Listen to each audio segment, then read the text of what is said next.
I'd like to continue the series of videos on the philosophy of accelerationism. In this fifth lecture in our group reading on Nick Land's Fanged, Noumena, we will move on to the essay Spirit and Teeth.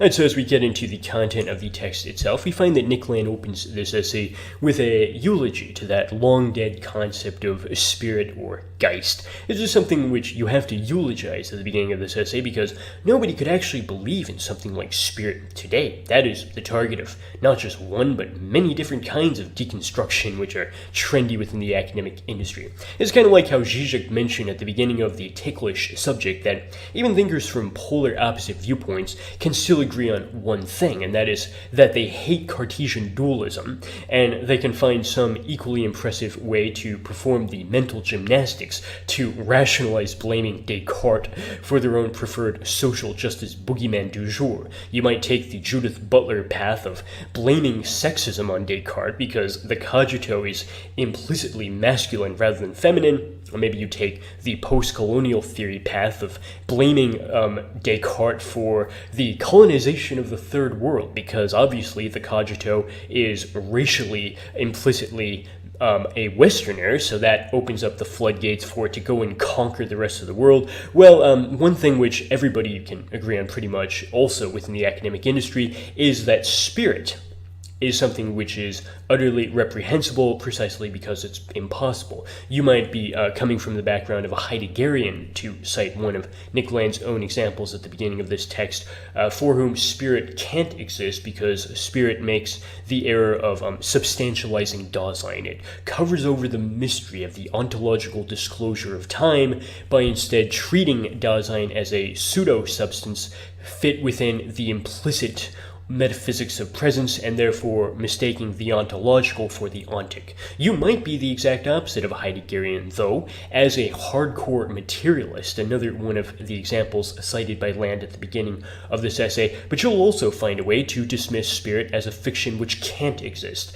For the materialist, spirit is defined purely negatively as the antithesis of matter, and because we know that matter's the only thing which can exist, spirit would simply be a phantasmatic supplement lying beyond the realm of being itself. Well, the Derridian deconstructivists arguably find spirit to be the most impossible and for that reason reprehensible, because for the Derridian deconstructivist, the boogeyman of full self-presence actually does find its best instantiation within the history of Western philosophy in the notion of Geist or spirit. This is something which Graham Harman noted in his recent debate with Todd McGowan on the Telos Bound channel is actually right, for full self-presence, insofar as anything like that exists within the history of Western philosophy, actually is a Hegelian idea. This is just the idea that truth can become conscious of itself within history as spirit, and when it becomes fully conscious of itself, fully self-present, you then have the end of history.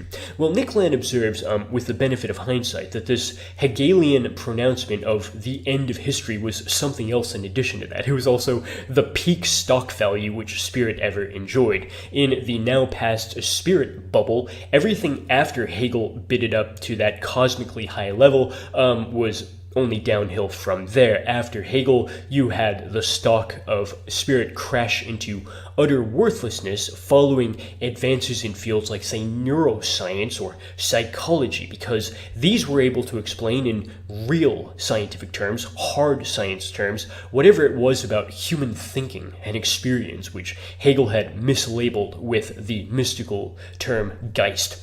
Worse yet, after that, AI came along and explained thinking in and of itself in purely mathematical terms. Now there was no need for any reference whatsoever to the flawed vehicles which our human brains were revealed to be. This disembodiment of thinking into the abstraction of numerical formulae, however, was also a deconstruction of spirit, because the sort of thinking implied by AI is the exact opposite of Geist. This is a retreat into radical abstraction, which paradoxically advances the interests of radical materialism because they reveal all of our thoughts to be reducible to some combination of binary digits in a set of instructions which are actually much better executed by machines. Well, given these conditions, nobody today could seriously talk about spirit except as a self-deprecating parody or maybe a hopelessly nostalgic gaze into the deep historical past. Yet despite all of this, a philosophy of spirit continues to be practiced. It has its high church form in neo-Hegelians and its low church form in the kind of phenomenology which was begun by Edmund Husserl over a century ago, but Nick Land notes that the biggest problem with the latter, the phenomenological form of spirit, is temporal in nature. The main problem with phenomenology can be captured concisely by the formula "not yet," which really does define that movement. If you've studied Husserlian phenomenology, you know that it entails a lot of deferrals, which are meant to caution the observer to resist trying to comment on what he or she does not yet know with full certainty. You might be surprised to learn that this was exactly Husserl's reaction to the release of Heidegger's Being in Time. Heidegger, according to Husserl, had made the error of launching into talking about very sensitive issues far too hastily before he had taken enough time and care to have full certainty about them within presumably the methodology of phenomenology before releasing that book. Well, this dismissal of one of the all-time classics of Western philosophy is actually to be expected. If you studied the original Husserlian phenomenology, you'll know that it uses whatever appears within consciousness really just as a means to an end to arrive at the purified a priori essences which maybe do appear within intuition, but which transcend experience in the mundane sense of the term. This is something which Husserl tried to explain in The Ideas by comparing phenomenology to, say, geometry. You can analyze an object like, say, an orange traffic cone on the side of the road as a naively given physical thing, or you could adopt a geometrical attitude towards the same object, in which case you'll learn not just about this particular traffic cone, but rather you'll find the a priori truths relevant to all conical objects whatsoever. There are certain a priori truths about conical objects, like, say, the formulae to calculate surface area or volume, and if you arrive at these, you'll be able to find the area or surface volume of any conical object, whatever its particular dimensions might be. Likewise, the orange traffic cone on the side of the highway is a means to an end to reveal these purified truths, albeit within intuition, but in a way that transcends the mundane experience which you as an individual happen to have. Well, this is something which you can do with phenomenology also. A coffee mug might appear as a naively given physical object, but adapting the phenomenological attitude towards it, suspending the natural attitude, you can arrive at certain purified truths about it too. You can find that this coffee mug will do certain things like, say, appear only ever in a series of partial profiles. You can never see the coffee mug in its entirety all at once, because you can't see any physical object in its entirety all at once. All physical objects appear in a set of partial perspectival profiles, but that is exactly what the essence of physical objects are. We know that this is the essence of physical objects because other things which can manifest themselves within consciousness belonging to a different region of material ontology will manifest themselves according to different laws. Psychic acts, for example, or the region of consciousness itself don't appear in the same way that physical objects do because they have a different essence. You could see, though, why all of this requires a lot of time and patience, and why it is that the cautious phenomenologist's favorite phrase is "not yet." Graham Harman also noted that Husserl once spent an entire semester having his students analyze just one object. I think it was a mailbox. A whole semester on one object, because once again, phenomenology is all about the not yet, not yet. How ironic, then, that the main thing which phenomenology is known for today is that it led to existentialism. You get the existential phenomenology of thinkers like Jean-Paul Sartre and to a certain extent with Martin Heidegger. And the funny thing about that sort of existential phenomenology is that it combines the not yet of phenomenology with the elephant in the room, which existentialism is really about, which on a temporal level really doesn't fit into the mode of deferral, because the main thing which existentialism deals with is that one thing which cannot be delayed a moment further, no matter how many not yets you might throw at it. That is, of course, death, and particularly my own death, which nobody else can die for me. That's the big theme of existentialism. Well, Nick Land notes himself that only the worst Socratic rationalist solipsist could think that death itself could be convinced to wait any longer to show up just because we keep throwing not yets at it. Well, with this we move on to the first part titled Wolves, in which we find that the worst thinker caught up in the deferral of the not yet is by far Derrida, and the worst text for this is Of Spirit, a book which was based on a 1987 conference talk which was supposed to be about Heidegger and spirit, but which somehow never really got around to making its own point about them.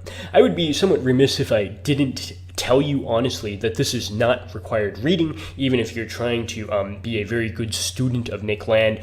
This really isn't worth your time because Of Spirit is such an atrociously bad book that even though I was forced to read it when I was in graduate school back in 2014, I forgot everything I read immediately after finishing the book. Even by the time I got to class the next week, I'd already forgotten what this book was supposed to be about. When I accessed an online version of the text, again, to prepare for this video this year, I found in looking over it that the main thing which Derrida actually does in this book is he plays games with the notion of avoidance. Avoiding is something which he claims Heidegger is guilty of doing with regard to spirit, because avoiding is something which Heideggerians to this day have to continue, because the main thing they want to avoid with regard to spirit is how that connected to Heidegger's political affiliations, which of course any good Heideggerian today is supposed to avoid talking about as much as possible. Well, avoiding is interesting on a linguistic level, says Derrida, because avoiding is a strange way of talking about X without talking about X, or writing about X without writing about X, which is exactly what Derrida himself decided to do with regard to a talk that was supposed to be talking about Heidegger, but wasn't really. Now, Nick Land humorously noted that this kind of endless deferral in which one feels no need to even begin the freaking talk one had summoned an audience to show up to hear is clearly the luxury of somebody who thinks that he has a very long time to live. This is someone who is not worried at all about wasting any of his precious time before death arrives. Interestingly, from a Deleuzian standpoint, Nick Land notes that what's really lacking in Derrida's long and drawn-out close reading is just intensity. Particularly, the intensities of haste are missing from this, but that's exactly what characterizes the kind of becomings which really interests the accelerationist. Likewise, in this essay, we find a very important clue for understanding how exactly it is that accelerationism and deconstruction might both seem to be very radical philosophies, but they're actually exact opposites of one another. The biggest difference between the two has to do with the properly ecological notion of connection, and in this essay, particularly the connection to the idea or power of animality in the Deleuzian motif of becoming animal. This is exactly what you don't have within deconstruction, because quite humorously, Nick Land notes that at one point within the conference talk Of Spirit, Derrida promises that at some point in the future, he'll also discuss animality. He just doesn't get around to doing that until years and years later, when I think in the early 2000s, a book finally appeared called L'animal que donc je suis. Well, ironically, I was forced to read this in graduate school also. It was part of required reading for a graduate seminar in the French department, but I can tell you in retrospect that the most interesting thing about this book is simply the title itself. If you speak French, you'll notice that there's a certain play on words here in which L'animal que donc je suis means both the animal I am and the animal I follow. This is really talking about an incident where Derrida was changing his clothes in front of his cat, and he felt embarrassed to be seen naked in kind of the Garden of Eden sense, that they were ashamed to be nude in front of presumably God and each other who were humans, but were they really ashamed to be nude in front of animals? That's kind of the meditation. Well, once again, this is a book that you really shouldn't go through any effort to try to acquire a copy of, because the title is more interesting than the text. And this is something which, by the way, took Derrida, over 10 years to finally get around to even saying that much about animality because a connection with animality that you find in actually becoming animal, which from a Deleuzian perspective is a ecological connection to the idea of animality, which is itself a certain concentration of intensive powers. That's exactly what deconstruction does not give you. Instead, deconstruction continually defers and delays simply because Derrida and his followers have the luxury of feeling like they'll get to live forever. If nothing else, then we can be certain of one thing. Derrida was not a werewolf. Werewolves don't get to do that. They don't defer their connection to animality in so many layers of linguistification. Instead, they have an excessively direct connection, once again, to the idea and the intensities which make up becoming werewolf, as you might recall from my recent video on Deleuze's difference and repetition. Werewolves accelerate this intensity to the point of fracturing and breaking up all of the reifications standing in their way. As Nick Land says himself, they are propelled by extremities of libidinal tensions which fragment their movements, break up their tracks with jagged discontinuities, and infest their nerves with a burning malaise, so that each gesture is baked in a kiln of ferocity, end quote. We now see that the contrast between Derrida and Nick Land is that whereas Derridian hermeneutics has the luxury of deferring discussion of a text by discussing it without really doing so. This is what Derrida defined as avoiding, remember?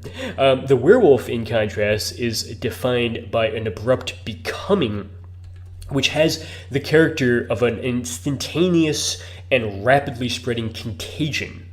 Epidemic is something which doesn't wait for permission to invade its population of hosts, as the world found out the hard way back in 2020. Well, this contrast is arguably most noticeable when Derrida performs the paradoxical feat of taking his sweet time over-interpreting not just any one of Truckle's poems, but specifically the one dealing with werewolfism. Now, the interesting thing about werewolves is, once again, they're defined by contagion, because the way that one becomes a werewolf is through getting bitten by another. So Derrida was somehow able to spend a lot of time with this werewolf without ever getting infected by it. This is a strange contrast between the deconstructionist and the actual werewolf, which really comes down to the idea of civilization. At one point, Truckle calls the werewolves an accursed race because they might be defined negatively as the quote-unquote inferiors to civilization. They are the exact opposite of what the over-socialization of modern technology would try to turn its inmates into. But Nick Land somehow gets around to how this is related to spirit much faster than Derrida did by revealing that werewolves are defined ultimately by a spiritual inferiority to civilization because their inability to be controlled by Freudian repressions make themselves into the exact opposite of the transcendental subject you find in Kant, and by extension make them incapable of participating in the kind of moral universalism of the categorical imperative, because that has to be disclosed through reason, which is the highest of these subjective faculties. Land is very careful to note, however, that werewolves don't have the Kantian transcendental subjectivity, but they don't have it not in a purely negative sense of lack. In other words, it's not that they have a privation with regard to this transcendental subjectivity, it's rather that their intensive disruption of it eternally aborts it in a kind of deferral which is not the purely abstract deferral of linguistification and hermeneutical overinterpretation that you find with someone like Derrida. Rather, this is a deferral which is much more immediate because it explodes the Kantian transcendental framework through the raw intensities entailed in becoming werewolf. This naturally makes the werewolf unpsychoanalyzable also, because the Oedipal structures presupposed in any Freudian interpretation of them are always already blown up intensively in just the same way. Or maybe it's closer to the truth to say that the Oedipal structures never were anything except abstract linguistifications which also temporarily defer their real encounter with the unconscious through recycling the same not yet motif which Husserl and Derrida were also guilty of abusing. Well, in contrast with the spiritually inferior werewolves, the over-socialized superiors of civilization, education, and morality are not substantially different from the werewolves, Nick Land tells us. They just exert more effort in repressing their own descent into the lower becomings. And it really is becomings with an S in the plural, because these include, to use Nick Land's own examples, becoming female, becoming irresponsible, becoming nomadic, becoming animal, becoming plant, becoming a death spasm of the sun, to list only a few. Here we clearly see that Deleuze's ontology of difference in itself allows an individual who is becoming X to actually undergo a variety of different becomings for the precise reason that that individual can connect ecologically to a number of different ideas. A Deleuzean individual is not a reified substance with a single hardwired innate essence or definition, as Aristotle or Thomas Aquinas might have it. Instead, the Deleuzean individual can establish an ecological connection to a variety of different ideas, because these ideas are themselves, once again, just different concentrations of intensive powers, all of which are really matters of pure differences or differences in themselves in disguise. In retrospect, then, it is clear that Freud's hysteria patients exhibited an explosion of this becoming inferior, but the later Lacanian interpretation of this is both right and wrong at once. As Nick Land puts it himself, if the unconscious is structured like a language, it's only because language has the pattern of a plague. For Nick Land, in other words, language is not something which you can fit into the Saussurean model of a system of so many purely abstract signifiers, for which meaning is always derived through the differentiation of these symbols from one another without any need for a more concrete instantiation than you could get from that system considered in the abstract. Saussure claimed, to be more specific, that in language we never positively know what any symbol means in and of itself. The only thing we do know is that one symbol is different from all the others within that language, and it is this negative differentiation which then produces meaning as its retroactive side effect. Under this view, any one of us as real embodied speakers can use a language, but only secondarily. We can borrow from the purely abstract structuralist system of langue to speak our own individual parole, but we do that as nothing more than an empirical instantiation of a fully rational system which never had to presuppose the existence of any concrete speaker to count as a language. This is why dead languages like Gothic continue to be languages capable of generating meaning, despite the fact that no living human today really speaks them anymore. In contrast with this Saussurean structuralist model of language, Nick Land argues that language is more like an epidemic or a plague. It's something which spreads through contagion, meaning that real language is not fully abstract. It only gets its meaning through the all-too-concrete connection to the Deleuzean ideas, which are themselves, once again, just concentrations of intensities or the powers of difference in itself. This is exactly not the model of language which Derrida gives us either, despite his reputation of being supposedly the most radical of all thinkers with regard to language. If we actually scratch the surface of Derrida's model of language, we find that it's a lot more like the Saussurean one, in which, also for Derrida, difference in a purely abstract sense is what accounts for meaning, because if you take the pun différence, in which we can't tell if it's spelled with an A or an E based on the way that French pronunciation works. Really here we also just have the idea that playing games with spatial distancing and temporal deferral will allow us to endlessly procrastinate or put off connecting to the intensity or ideas which the Deleuzian individual would actually have to connect to in any experience of becoming. Similarly, Nick Land notes that the traditional Freudian model of the over-socialized Oedipal member of the nuclear bourgeois family is a fairly poor model if you were trying to understand what psychoanalysis is really talking about, which is things like, say, the drive. Far better would be the image of the Mongols. Mongols are those who explode civilization with intensive epidemic invasions, which once again don't defer the invasion by being polite enough to ask first before arriving.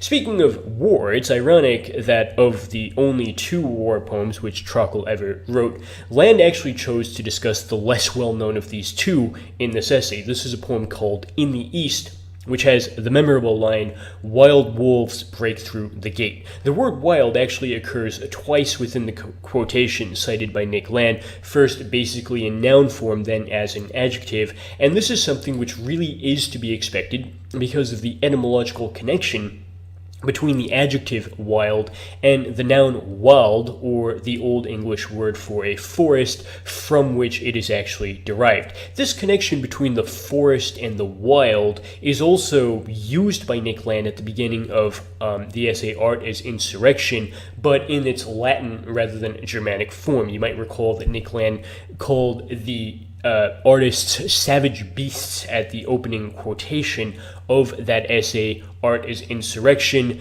but this itself can only really be understood if you keep in mind the etymological connection in the Latin-ish languages between the selvaggia, or wild animals, and the selva, or forest/wood, which is also mentioned in the first canto of Dante's Inferno. This is a forest, by the way, which is not simply a place with a lot of different trees, as you might think from a modern perspective. Rather, for a pre-modern thinker, the forest is the negative of civilization. It's the mysterious outside lying beyond the limits of the city. Well, on an etymological level, this also makes sense, for the word civilization contains the word for city itself, only this time the French word ville. This is not a coincidence that the word for the wild is Germanic, while the word for the civil is French, because the sociological distinction between the French-speaking nobility, for whom you get the more sophisticated versions of the same word even to the present day, and the Germanic-speaking peasants, who gave you the more basic or everyday version of the same word. This sociological distinction in England, established after the Norman invasion, continues to influence our word choice even to the present day, as once again you find the word for the wild is Germanic and the word for the civilized is French. Well, Land goes on to note that this Trockle poem that mentions wolves gets less attention than it deserves, precisely because the explosion of the wild into the city, which it describes, changes the war by making it no longer political. This is no longer a conflict between established civilizations, because the kind of reified totalities which those civilizations had seemed to be are exploded through the disintegration of all reterritorializations of civilization, which do not survive the explosion of intensities which are released in one's becoming wolf. Werewolves, in other words, are one of the best examples of an accelerationist flashpoint, because all binary divisions break down as a result of their intrusion.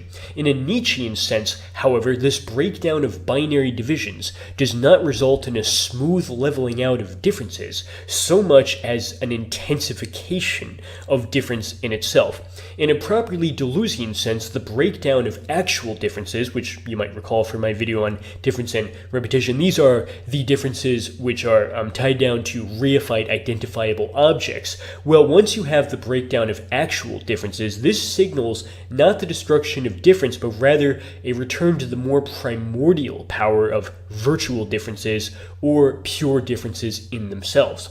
As Nick Land says himself, it is a language of degree, not quantity as opposed to quality, nor the difference of the two, but heterogeneous strata of intensity which, like the scales of the chaos theorists, involve irresolvable complexity, diversity, indefinite protractability in both directions, the default of absolute thresholds, an economics of incommensurability, and a compulsively recurrent abortion of the concept. End quote.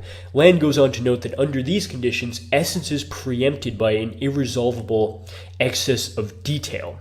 The great simplicities of culture, identity, equality, absoluteness, abstraction, all of these are imminently subverted by the pathological mass of unsublatable ingredients. Or to put it more simply, the old Aristotelian model of things as coherent substances with fixed definitions qua their hardwired true essences. All of this is overturned in favor of a series of becomings which can fluctuate from one meaning to another because of the individual's properly ecological ability to connect to a number of different ideas and intensities. This overturning of the Aristotelian myth of substance and essence takes on a properly religious overtone for Nick Land, who pronounces all concepts of particularity to be inherently theological, in the sense that they posit the phantasm of a transcendent spirit that stands disjointed from the ineliminable materiality of all spiritualization processes.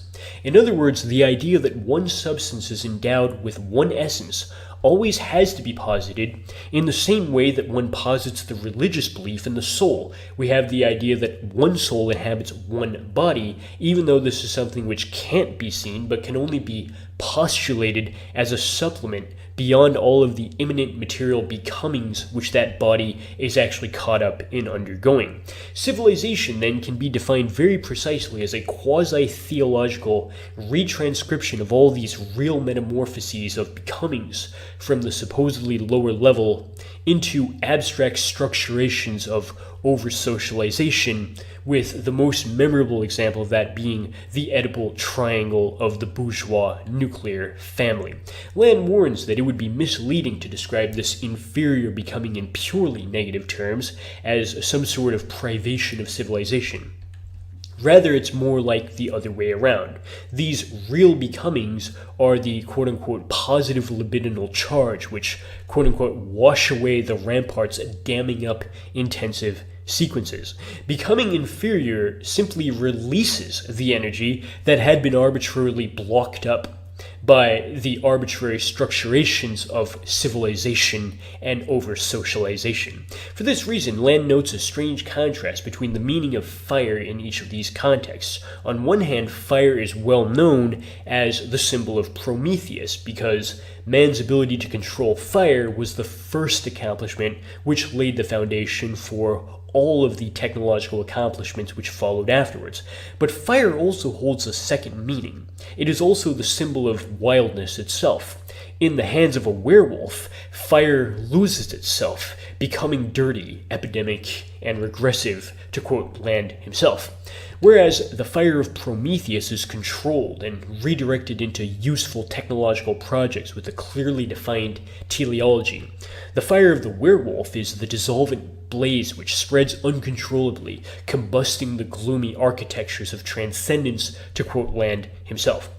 Once again here we find the contrast between language as a Saussurean system of abstract signifiers versus language as an uncontrollably spreading contagion and epidemic reduplicated into the fire itself, which can come to be construed in either of these directions. But this discussion of a wild contagion which invades the structurations of civilization and then spreads without any control inevitably leads us to the most dreaded example of all, which are the rats, after which part 2 of this essay is named. One of Henrik Ibsen's plays correctly portrayed rats in the house as the bane of the existence of the over-socialized Oedipal nuclear bourgeois family, who, in one play, find themselves having to actively deny that these rats have invaded their home, since, after all, rats are the exact antithesis to Oedipal civilization at its most suffocatingly regulated. The rat invasion into Oedipal civilization might therefore be compared to the invasion of Mongols into Europe, since, not coincidentally, the rats so dreaded in Europe today are also believed to have originated in Mongolia or somewhere thereabouts in the vastly distant East. However, isn't the iRobot society of the dystopian Kaczynskian future even more suffocatingly over-socialized by arbitrary transcendent structurations than the Oedipal bourgeois nuclear family of Ibsen's plays ever could have dreamed of being? Will the rats then explode these transcendent structures with their quote-unquote imminent paths for contagion even more? Well, the last thing anyone wants to hear is that another accelerationist flashpoint identified by Land himself are just those dreaded rats, which people knew they hated even before there was any medical or scientific reason for them to do so. Even before we knew that they were carriers of disease, we still had an instinctual aversion to them, which maybe explains their noticeable absence from the philosophies of Derrida and Heidegger. You might have noticed the irony that Derrida's long and drawn-out meditations on Heidegger's avoidances miss the real point that the most interesting thing which Heidegger actually did avoid in his philosophy was a certain excellent poem by Trockel titled The Rats. This is something which Heidegger never commented on despite dealing with Trockel a lot, especially in his later meditations on language. Well, ironically, Land speculates that Heidegger avoided this poem in particular, because despite being the great philosopher of ontological difference, he avoided the kind of difference which you find here, because rats give us differences that move too fast while hissing past the humans. Rats lead us too close, in other words, to the dispersion of raw intensities scattered along the virtual realm of pure differences in themselves. Even the scientifically catalogued difference between the two main species of rat to be found in Europe is not a difference in the traditional sense of a duality of two coherent values. For if that were the case, we'd still be within the territory of a classical logical duality of 1 and 0.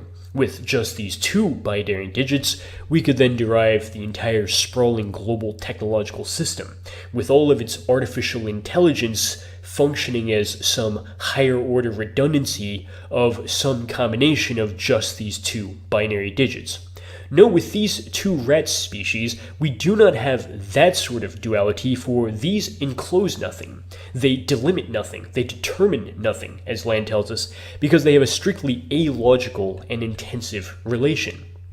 The invasion of the second rat into Europe from Mongolia or some other vastly eastern origin gave us another kind of rat, admittedly, but only another kind of rat in the sense of taking the rat process a little further. This was an acceleration of the intensification of the idea of becoming rat. It differed from the first rat only by getting much closer to the raw differences scattered along the virtual realm of pure differences in themselves.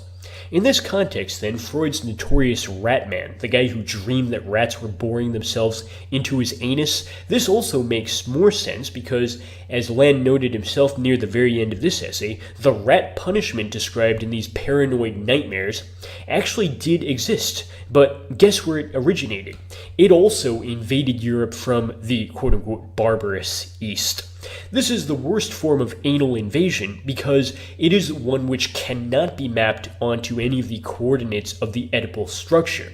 This is not the so-called anal phase described by Freud. No, this is real animality, which is not a state, essence, or genus, but is a complex space cross-cut by voyages of all kinds, to quote Nick Land himself.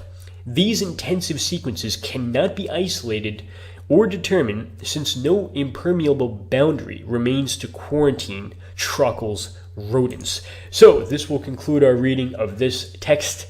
I look forward to moving on to more readings of Nick Land and other accelerationist thinkers. Thank you for watching.